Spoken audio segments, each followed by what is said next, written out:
Assalamualaikum warahmatullahi wabarakatuh. Hello everyone, my name is Zaskia Rofida, 2024 32054.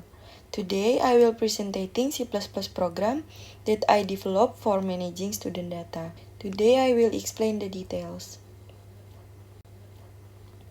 Here is the C++ program. I will break it down step by step to help you.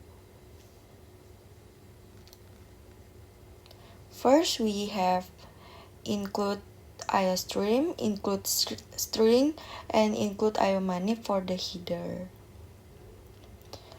And then we define a structure called mahasiswa.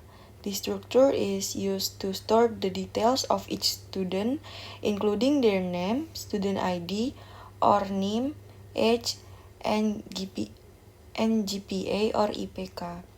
Using a struct help us organize relate data together, making our program more efficient and easier to manage. By grouping these attributes, we can easily pass around student data as a single entity, which simplifies our code. This is a fundamental concept in programming as it allows us to create more complex data types that reflect real-world entities. Next, we have the input mahasiswa function. This function prompts the user to enter the student's details.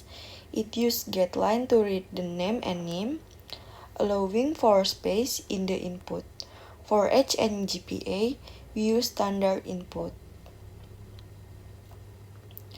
After reading the data, we call SYN_IGNORE to clear the input buffer. This is crucial because it prevents any leftover new line from interfacing with the next getLine call. Now, let's look at the tampil mahasiswa function. This function takes a mahasiswa object as an argument and displays its details in a format table. We use setWay to set the weight of each column, ensuring that the output is neatly aligned. The GPA is displayed with 2 decimal places using setPrecision. This is important for maintaining our output, especially when dealing with numerical data.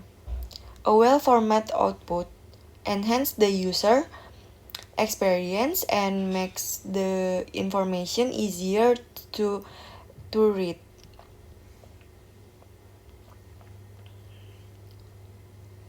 And then we have the rata IPK function. The rata IPK function calculates the average GPA of all students. It iterates through the array of mahasiswa objects by summing their GPA and dividing by the total number of students. This function is essential for understanding the overall academic performance of the group. In the main function, we define a constant for the maximum number of students and create an array to hold their data. We then use a loop to input data for each student by calling the input mahasiswa function. After collecting the data, we display it in a structure table format using the tampil mahasiswa function. Finally, we calculate and display the average GPA using the rata IPK function.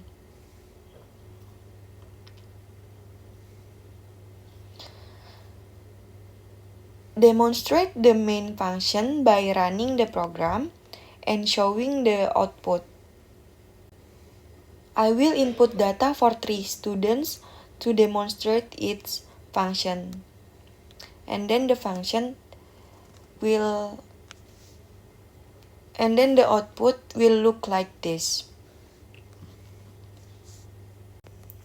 The C++ program effectively manages student data by allowing users to input, display, and process information in a structured manner.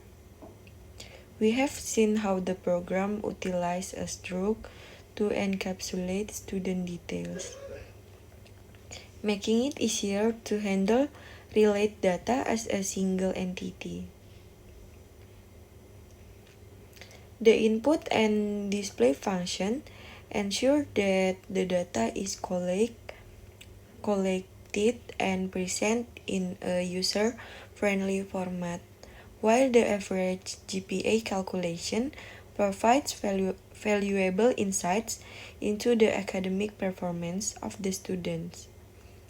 This functionality is particularly beneficial for educational institutions, as it aids in tracking student progress and identifying areas for improvement.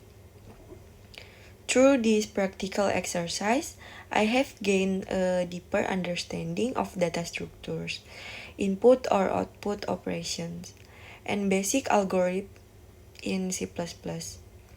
These skills are essential for any aspiring programmer and will be invaluable in future projects.